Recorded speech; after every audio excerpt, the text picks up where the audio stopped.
Alhamdulillah, alhamdulillahilladzi anzala ala 'abdihi al-kitaba wa lam yaj'al lahu 'iwaja qayyiman liyunzira ba'san shadidan min ladunhu wa yubashshiral mu'minina alladhina ya'maluna as-salihati anna lahum ajran hasanan makithina fihi abada. Asyhadu an la ilaha illallah wahdahu la syarika lah wa asyhadu anna Muhammadan 'abduhu wa rasuluhu alladzi la nabiyya wa la rasula ba'dahu.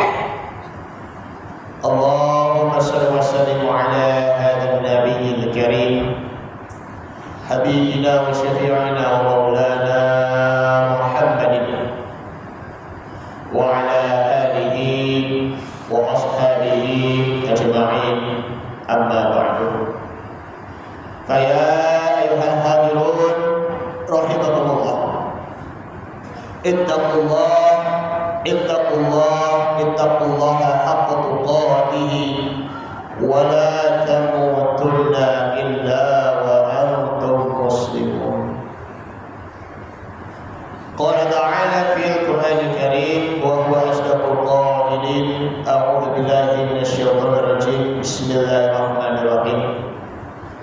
Wa minhum man yaqulu rabbana atina fid dunya hasanah wa fil akhirati hasanatan wa qina adzabannar. Ulaika nasibum mimma kasabu wallahu sari'ul hisab. Wa qala an-nabiy sallallahu alaihi wasallam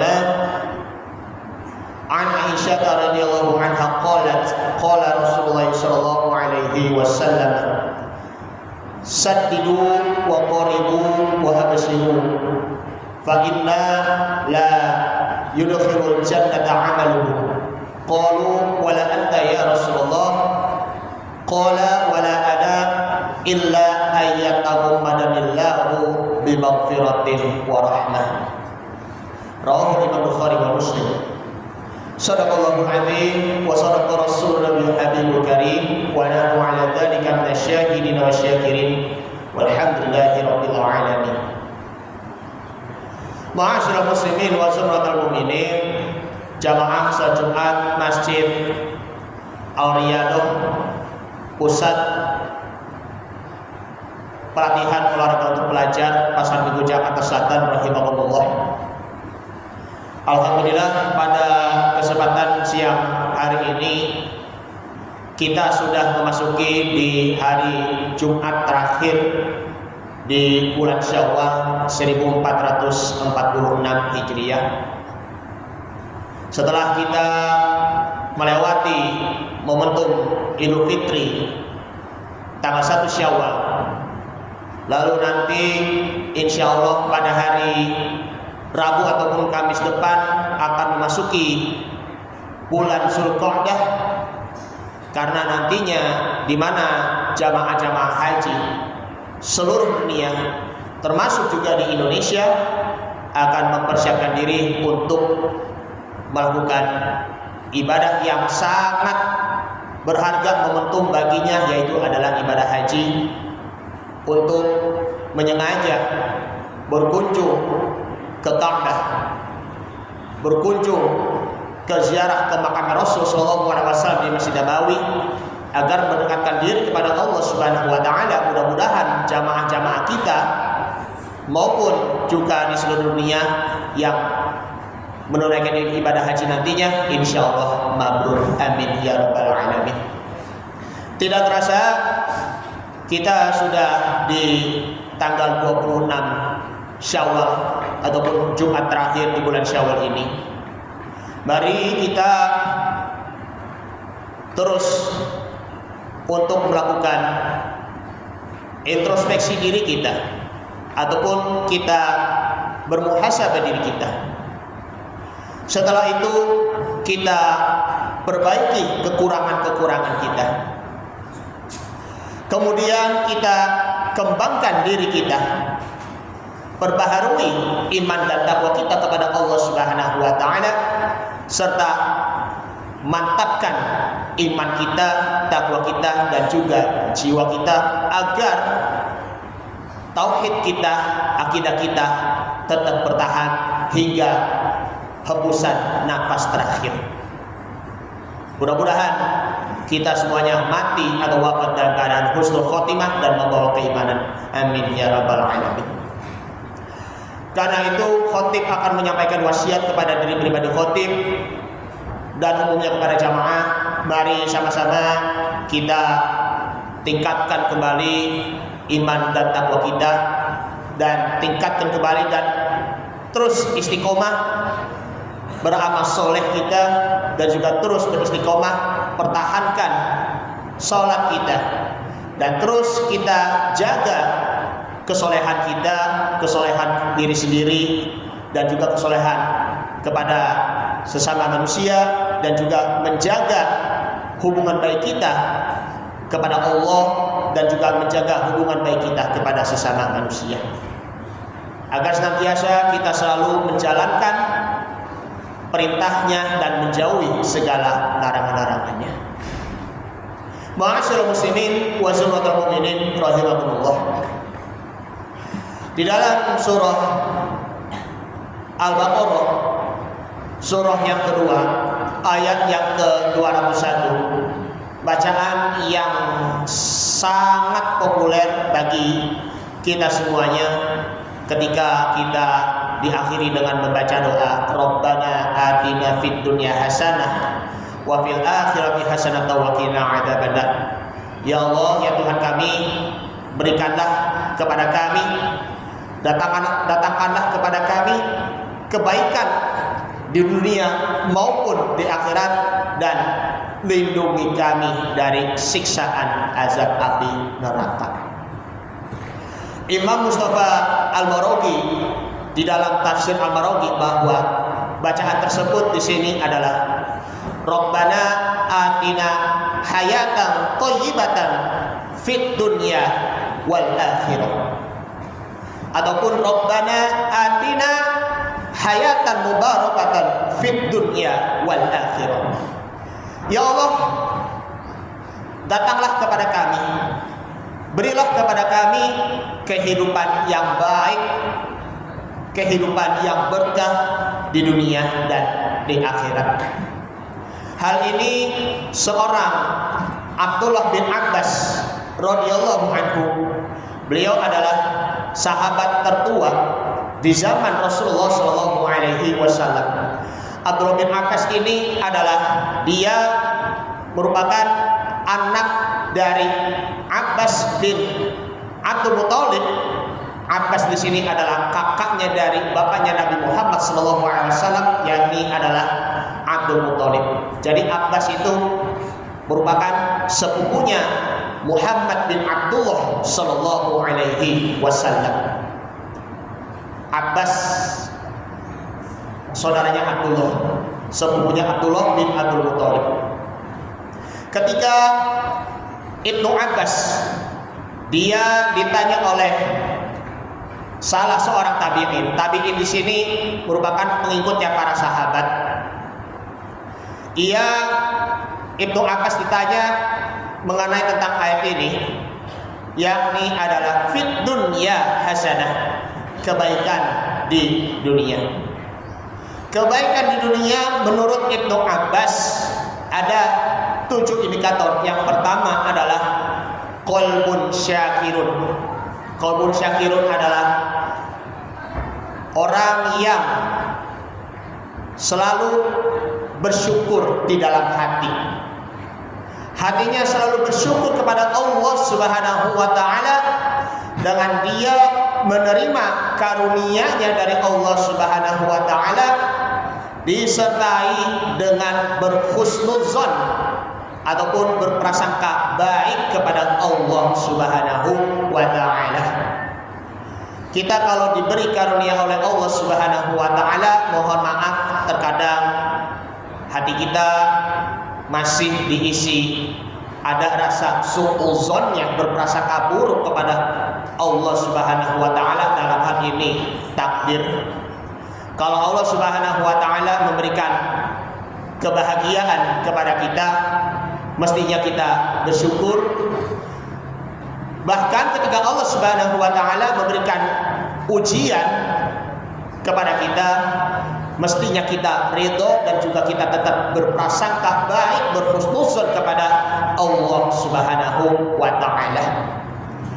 Kebaikan ataupun kebahagiaan itu merupakan ujian. Sedangkan kesedihan ataupun kemelaratan itu juga merupakan dari ujian. Tinggal nanti bagaimana kita menata hati kita agar hati kita tetap terjaga dari rasa berlebihan ataupun lebay, agar hati kita tidak terlena dengan kesenangan, agar hati kita tidak mudah ataupun tidak gampang tersinggung, tidak gampang pesimis, bahkan tidak gampang menyerah. Karena itu hadirkan rasa syukur kita dengan berhusnuzon kepada Allah Subhanahu wa taala. Itulah merupakan qalbun syakir. Yang kedua adalah yakni adalah az-zaujatus sholihatu. Maksudnya adalah istri yang solehah. Sebagaimana kalau kita pernah mendengarkan hadisnya bahwa Rasulullah SAW bersabda, ad-dunya mata' wa khairu mata' mar'atus sholihah. Dunia ini adalah perhiasan dan sebaik-baik perhiasan di sini adalah wanita solehah. Wanita solehah dalam arti ini adalah istri yang solehah yang selalu taat kepada suaminya, yang selalu meneladani tingkah laku baik suaminya, yang selalu menjadikan suami sebagai uswatun hasanahnya, surti tauladannya. Jadi yang namanya wanita solehah di sini adalah tetap terjaga kehormatannya, marwahnya, dan juga tetap setia kepada suaminya. Setelah itu suami yang soleh mengajarkan istri yang soleh dapat melahirkan anak yang soleh pula. Bagaimana kalau istri itu bisa menjaga nama baik suaminya? Bagaimana istri itu bisa menjaga nama baik anak-anaknya? Dan bagaimana istri itu bisa membantu suaminya dalam hal apapun, menerima segala kekurangannya. Jangan terlalu fokus dengan kekurangannya, karena kesetiaan di sini itu terletak pada suaminya. Bagaimana suami tetap setia kepada istrinya agar tidak lagi terjadi yang dinamakan adalah, mohon maaf, selingkuh. Banyak sekali di antara di masyarakat kita, khususnya suami, yang sudah banyak terjadi di media sosial, yang terjadinya di sini adalah terjadi perselingkuhan. Akhirnya si suami itu dia terjerat pidana dan akhirnya masuk penjara. Itulah yang disebabkan karena hanya dari segi kecantikan saja, hanya dari segi ekonominya saja. Tetapi yang terletaknya di sini adalah imannya dan juga takwanya. Kalau benar-benar rumah tangganya itu tetap harmonis, tetap terjaga sakinah mawaddah warahmah, masih mending kalau istrinya itu walaupun dia berparasnya mohon maaf jelek, ya kan, dari segi wajahnya, tetapi masih beriman, masih tetap terjaga takwanya, sehingga suaminya itu rasa kagum. Makanya imannya baik, imannya cantik, istri pun juga cantik, itu benar-benar bersyukur. Setelah itu yang ketiga sekarang yakni adalah al-waladus sholihun, anak-anak yang soleh. Auladun sholihun, anak-anak yang soleh itu dilahirkan dari orang tuanya yang soleh. Bagaimana anaknya berbakti kepada kedua orang tuanya?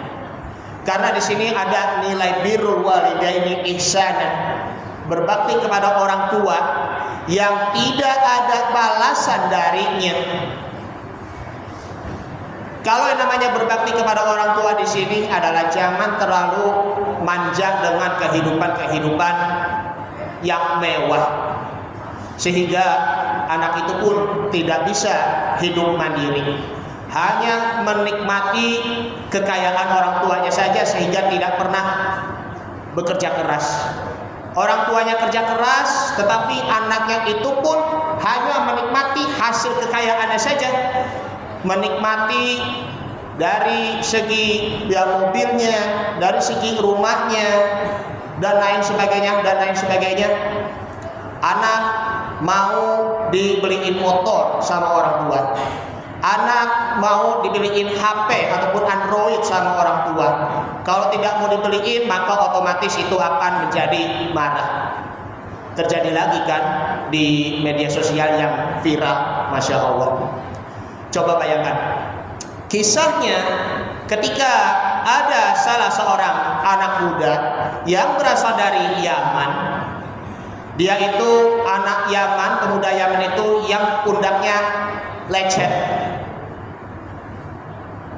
sampai dia melakukan tawaf mengelilingi Ka'bah. Setelah itu dia bertemu dengan Rasul Shallallahu Alaihi Wasallam. Ya Rasul, saya berasal dari Yaman. Saya mempunyai ibu yang sudah uzur, yang sudah tua renta istilahnya. Dia menggendong ibunya. Setelah itu dia melepas ibunya ketika ibunya mau berwudu ataupun mau buang hajat ataupun buang air besar ataupun ketika mau sholat. Apakah itu pantas dinilai baik? Apakah itu pantas mendapatkan pahala di sisi Allah Subhanahu wa taala? Maka Rasul sallallahu alaihi wasallam menjawab kepada pemuda Yaman itu, wahai anak muda, wahai anakku, sesungguhnya berbakti kepada orang tua itu tidak ada balasannya kebaikan. Selagi hal itu, muliakanlah ibumu. Kita pun juga perlu meneladani dari kisah itu, supaya kita mumpung orang tua kita masih hidup, kita muliakan. Kita bekerja keras, kita mencari halal thayyibah mubarakat untuk kebaikan diri kita dan juga untuk kebaikan orang tua. Kalau ada rezekinya, kita sisihkan, kita sedekahkan kepada orang tua, agar di situ ada nilainya adalah birrul walidaini ihsanan, berbakti kepada orang tua sebagaimana anaknya Luqmanul Hakim diajarkan oleh Luqman, bahwa anak Luqmanul Hakim di situ diajarkan bahwa bagaimana dia selalu berbakti kepada orang tua dalam kondisi apapun. Kita diajarkan kepada orang tua untuk bertauhid la ilaha illallah, tidak lagi untuk berbuat syirik, tidak lagi berbuat durhaka kepada orang tua, karena keridhoannya di sini adalah ridallahu fi ridal walidaini wa sukhtullahi fi sukhtil walidaini. Ridho Allah itu tergantung ridho orang tuanya, dan kemurkaan Allah itu tergantung dengan kemurkaan orang tuanya. Itu adalah al-waladus sholihun, anak yang soleh. Kemudian yang ketiga, yang keempat adalah kita harus betul-betul memahami agama, tafaqquh fiddin. Kita harus memahamkan dalam ilmu agama. Tidak cukup kita belajar ilmu agama hanya dari segi internet ataupun juga dari Google Chrome-nya saja. Akan tetapi kita perlu belajar kepada ulama, kita berkonsultasi kepada ulama agar kita bisa mendapatkan siraman rohani, ibarat hujan menyirami tanah supaya tanahnya itu subur, dan begitu juga hati kita disirami dengan nasihat-nasihat yang baik, maka hati kita itu pun akan tumbuh imannya dan juga tumbuh kebaikannya, serta dapat menanamkan kebaikan di dalam diri kita. Yang keempat. Kemudian yang kelima adalah kita harus benar-benar albi'atus sholihatu, melihat lingkungan yang baik. Kita berinteraksi kepada sekitar kita, tetangga kita, kerabat kita, saudara-saudara seiman dan setakwa kepada Allah Subhanahu wa taala. Hal ini yang kita perlu, bahwa ini adalah memperbaiki ukhuwah Islamiyah kita, memperbaiki persaudaraan antar sesama kaum muslimin. Kalau lingkungannya, kita lihat lingkungannya baik, maka itu dapat mempengaruhi iman kita. Kita akan menjadi orang yang baik pula.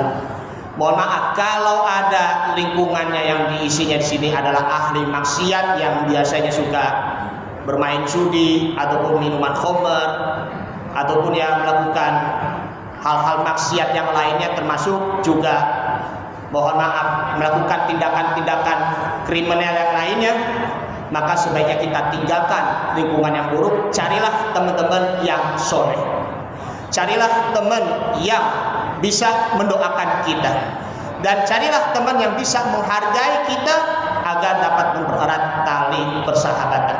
Itu merupakan yang kelima. Hadir juga di majelis ilmu, duduk di majelis ilmu, dan bersamalah dengan orang-orang yang soleh.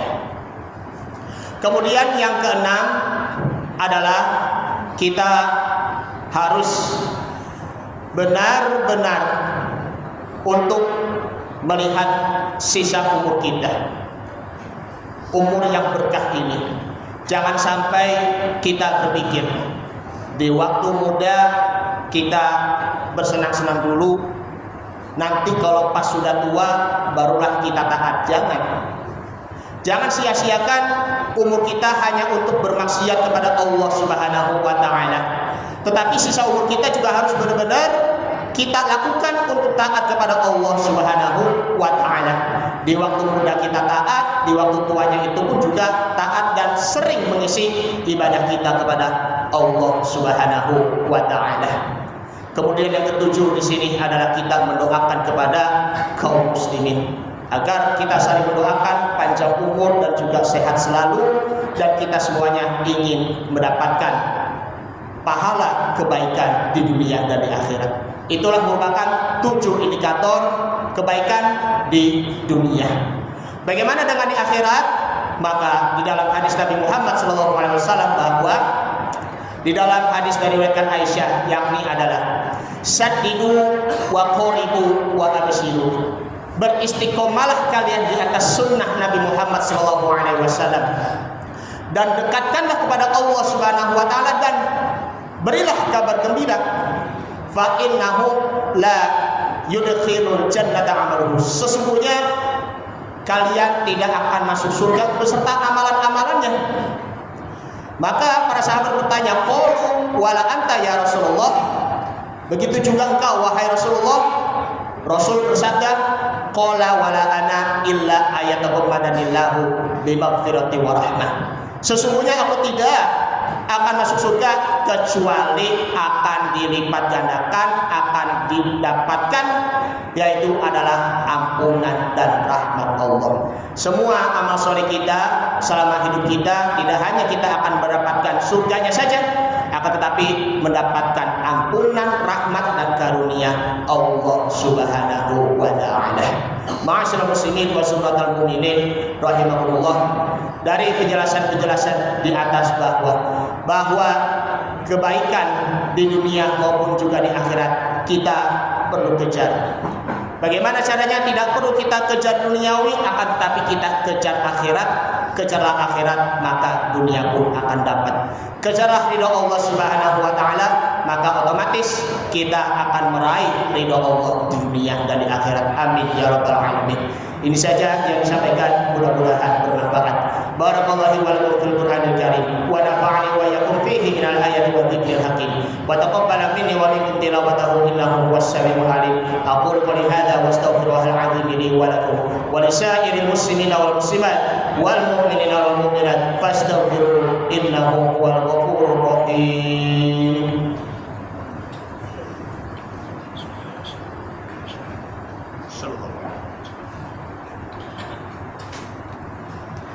Alhamdulillah, alhamdulillahilladzi amarna bil ijtihad wal 'ihsan ila hablillahil matin. Asyhadu an la ilaha illallah wahdahu la syarika lah, iyyahu na'budu wa iyyahu nasta'in. Wa asyhadu anna Muhammadan 'abduhu wa rasuluhu al-mab'uts rahmatan lil 'alamin. اللهم صل وسلم على هذا النبي الكريم حبيبنا وشفيعنا ومولانا محمد صلى الله عليه وسلم وعلى آله وصحبه أجمعين. أما بعد فيا عباد الله اتقوا الله حق تقاته ولا تموتن إلا وأنتم مسلمون. واعلموا أن الله تعالى أمركم بدأ فيه بنفسه وثنى بملائكة مسبحة بقدسه فقال تعالى إن الله وملائكته يصلون على النبي يا أيها الذين آمنوا صلوا عليه وسلموا تسليما. اللهم اغفر للمؤمنين والمؤمنات والمسلمين والمسلمات الأحياء منهم والأموات إنك سميع قريب مجيب الدعوة ويا قاضي الحاجة. اللهم اغفر لنا ذنوبنا ولوالدينا وارحمهم كما ربونا صغارا. اللهم إنا نعوذ بك من عذاب جهنم ونعوذ بك من فتنة المحيا والممات ونعوذ بك من فتنة المسيح الدجال. رب أنزلني منزلا مباركا وأنت خير المنزلين. ربنا آتنا في الدنيا حسنة وفي الآخرة حسنة وقنا عذاب النار. عباد الله إن الله يأمركم بالعدل والإحسان وإيتاء ذي القربى وينهى عن الفحشاء والمنكر والبغي يعظكم لعلكم تذكرون ولذكر الله أكبر. أقم الصلاة.